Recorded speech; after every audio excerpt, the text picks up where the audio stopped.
स्वागत अभिनंदन है। हमारे बीच में माननीय प्रदेश अध्यक्ष एवं हमारे लोकप्रिय एमपी श्री नैब सैनी जी पहुंच चुके हैं हमारे बीच। गांव बाखड़ी में भाजपा प्रदेश अध्यक्ष नैब सैनी ने अशोक तंवर के भाजपा में शामिल होने की चर्चाओं पर कहा, भाजपा में सभी का है स्वागत। विकसित भारत संकल्प एवं जन संवाद यात्रा का पिहोवा के गांव बाखड़ी में पहुंचने पर भाजपा प्रदेश अध्यक्ष एवं सांसद नैब सिंह सैनी व राज्य मंत्री सरदार संदीप सिंह ने जोरदार स्वागत किया। अशोक तंवर द्वारा आम आदमी पार्टी छोड़कर भाजपा में शामिल होने की चर्चाओं पर भाजपा के प्रदेश अध्यक्ष नैब सिंह सैनी ने कहा कि मुझे जानकारी नहीं है। भाजपा के दरवाजे सबके लिए खुले हैं, जो व्यक्ति आना चाहे वह आ सकता है, उसका स्वागत है। उन्होंने प्रधानमंत्री व मुख्यमंत्री द्वारा जनता के लिए किए गए कार्यों की सराहना की।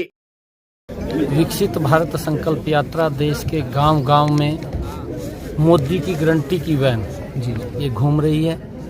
स्वयं आदरणीय मुख्यमंत्री जी इस यात्रा को रिव्यू करते हैं।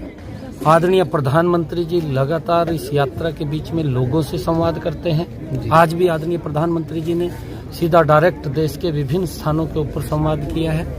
मोदी जी की जो सोच है, मोदी जी का जो विजन है, उन्होंने 2014 में एक बात कही थी आदरणीय प्रधानमंत्री नरेंद्र मोदी जी ने कि मेरी सरकार गरीबों को समर्पित सरकार है, और वो 100% आदरणीय प्रधानमंत्री जी ने उसको धरातल के ऊपर उतारने का काम किया है। मैं देख रहा हूँ, अपनी आंखों से देख रहा हूँ।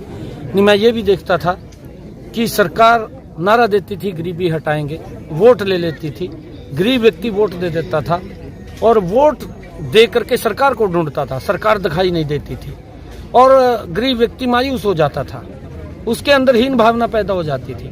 नरेंद्र मोदी जी ने देश के लोगों का उत्साह बढ़ाने का काम किया और मैं ये अपनी आंखों से देखा है कि नरेंद्र मोदी जी ने जो कहा था उसको 100% पूरा किया है।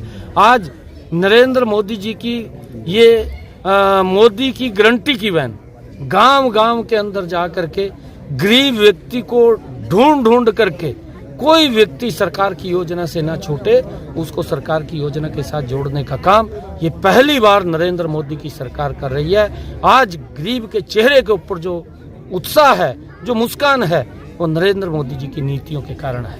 और 22 को जो प्राण प्रतिष्ठा है भगवान राम के मंदिर की, उसके बारे में क्या कहेंगे? देखिए, ये पूरे देश के अंदर, देश के 140 करोड़ लोगों में बड़ा उत्साह का माहौल है और देश के लोग अपने अपने तरीके से, हमारी माताएं बहनें, हमारे भाई, हमारी माताएं कलश यात्राएं निकाल रही हैं और आदरणीय प्रधानमंत्री जी ने देश के लोगों से आह्वान किया है कि जो हमारे तीर्थ स्थल हैं, जो हमारे मंदिर हैं, जो हमारे मठ हैं, गुरुद्वारे हैं, उन सब के अंदर हम सब मिल करके वहाँ की कमेटी को साथ लेकर के स्वच्छता महाअभियान चलाएं और उसके अंदर लगातार लोग लगे हुए हैं कि मंदिरों की सफाई, मंदिरों के आसपास की सफाई और उसके साथ साथ वहाँ पर 22 तारीख को हवन होगा। हमारी माताएं जिस प्रकार से वहाँ से कलश यात्रा लेकर के निकल रही है, शोभा यात्राएं निकल रही हैं, शोभा यात्राओं के साथ साथ वहाँ पर जिस प्रकार कीर्तन मंदिरों के अंदर हो रहा है और 22 तारीख को देश के अंदर यज्ञ भंडारों का भी लोग आयोजन कर रहे हैं कि हम वहाँ पर अलग अलग स्थानों के ऊपर भंडारे भी लगेंगे। तो लोग अपने तरीके से उसके अंदर लगे हैं, लोगों में एक बड़ा जोश, एक उत्साह है। ये पहली बार है कि भगवान श्री राम 500 वर्षों के बाद प्राण प्रतिष्ठा अयोध्या के अंदर हो रही है। ये देश के 140 करोड़ लोगों के लिए गर्व की बात है, गौरव की बात है। कांग्रेस पार्टी ने मना कर दिया सर जाने से, कांग्रेस पार्टी मना कर रही है जाने से, प्रतिष्ठा में नहीं जाएंगे, प्राण प्रतिष्ठा। देखिए, ये दुर्भाग्यपूर्ण है। कांग्रेस जब सत्ता के अंदर थी, कांग्रेस ने माननीय सर्वोच्च न्यायालय के अंदर एक एफिडेविट दिया था और उन्होंने एक एफिडेविट दे करके कांग्रेस पार्टी ने ये कहा था, क्योंकि उसकी मंशा, उसकी सोच ये जग जाहिर हो रही है कि वो जिस प्रकार से देश के अंदर उसकी नीति रही है, जिस प्रकार से वो धार्मिक आस्थाओं को ठेस पहुंचाने का काम कांग्रेस पार्टी करती है। उन्होंने माननीय सर्वोच्च न्यायालय के अंदर ये एफिडेविट दिया था कि ना तो राम सेतु है और रामायण भी काल्पनिक है।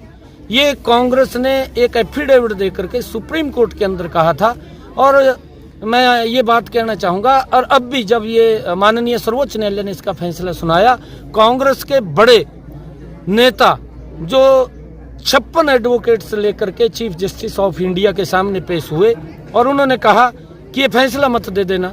अगर ये फैसला दे दिया देश के अंदर पता नहीं क्या कत्लेआम हो जाएगा, खून खराबा हो जाएगा। इस प्रकार की सोच कांग्रेस की थी, परंतु आज कहीं पर भी कोई मक्खी तक नहीं उड़ी और आज भव्य राम का मंदिर बना है, उसकी प्राण प्रतिष्ठा हो रही है। और उनकी सोच है कि वो जिस प्रकार की उनकी सोच है उनको ही समर्पित है उनकी सोच, क्योंकि देश आज 140 करोड़ लोग भगवान श्री राम का मंदिर की जो स्थापना वहाँ पर प्राण प्रतिष्ठा हो रही है, उसके अंदर बड़ी आस्था है। हमारी वो धरोहर है, संस्कृति है, और जो राम का नहीं वो किसी काम का नहीं। सर, जिस तरह से कल 19 तारीख को जो है अशोक तंवर जो है बताया जा रहा है कि बीजेपी में ज्वाइन कर रहे हैं, और बीजेपी ने एक उच्च स्तरीय जो बैठक भी जो है कमेटी गठित की गई है, तो उसके बारे में आप क्या कहेंगे? देखिए, मेरी जानकारी में नहीं है विषय, और भारतीय जनता पार्टी में सभी के लिए रास्ते खुले हैं।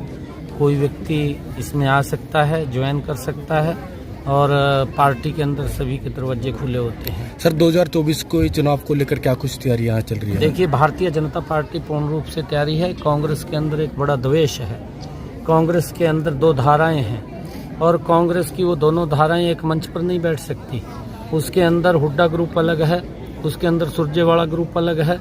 दोनों के दो ग्रुप हैं और दोनों की दो की लड़ाई है। जो लोग पार्टी को मजबूत नहीं कर पाए, उनका संगठन भी नहीं है। हमारा पन्ना प्रमुख तक संगठन बैठा है, हमारा बूथ पे भी संगठन है, और लोगों के अंदर जो नरेंद्र मोदी जी ने काम किए हैं, क्योंकि हमने ये भी देखा है, अपनी आंखों के सामने ही देखा है, कांग्रेस की सरकार बनती है, भ्रष्टाचार गति से बढ़ता है।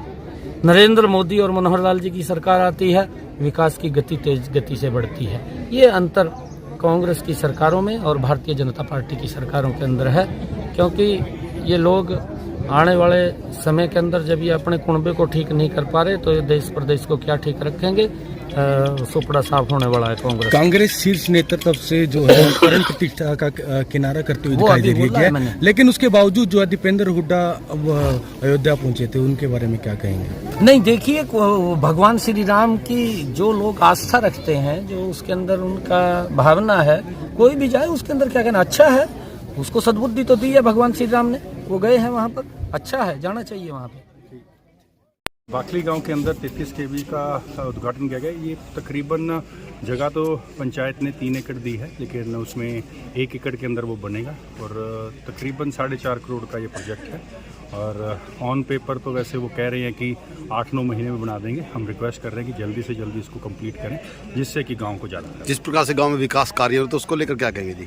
गांव के अंदर काफ़ी अच्छे विकास कार्य हुए हैं। अभी आज गांव के अंदर प्रोग्राम था विकसित संकल्प यात्रा का, तो उसके अंदर भी काफ़ी ऐसे कामों की लिस्टें बताई गई, और जितने लोगों के BPL कार्ड बने हैं, चाहे वो पेंशन बनी या Ayushman card plus Chirayu card बने, और कई जो डेवलपमेंट के कार्य हैं। अभी एक बस स्टैंड की जो अगले हफ्ते एक उद्घाटन करेंगे, और एक बड़ा भव्य इसका एक इनका गांव के अंदर एक द्वार, स्वागत द्वार जिसको कहते हैं।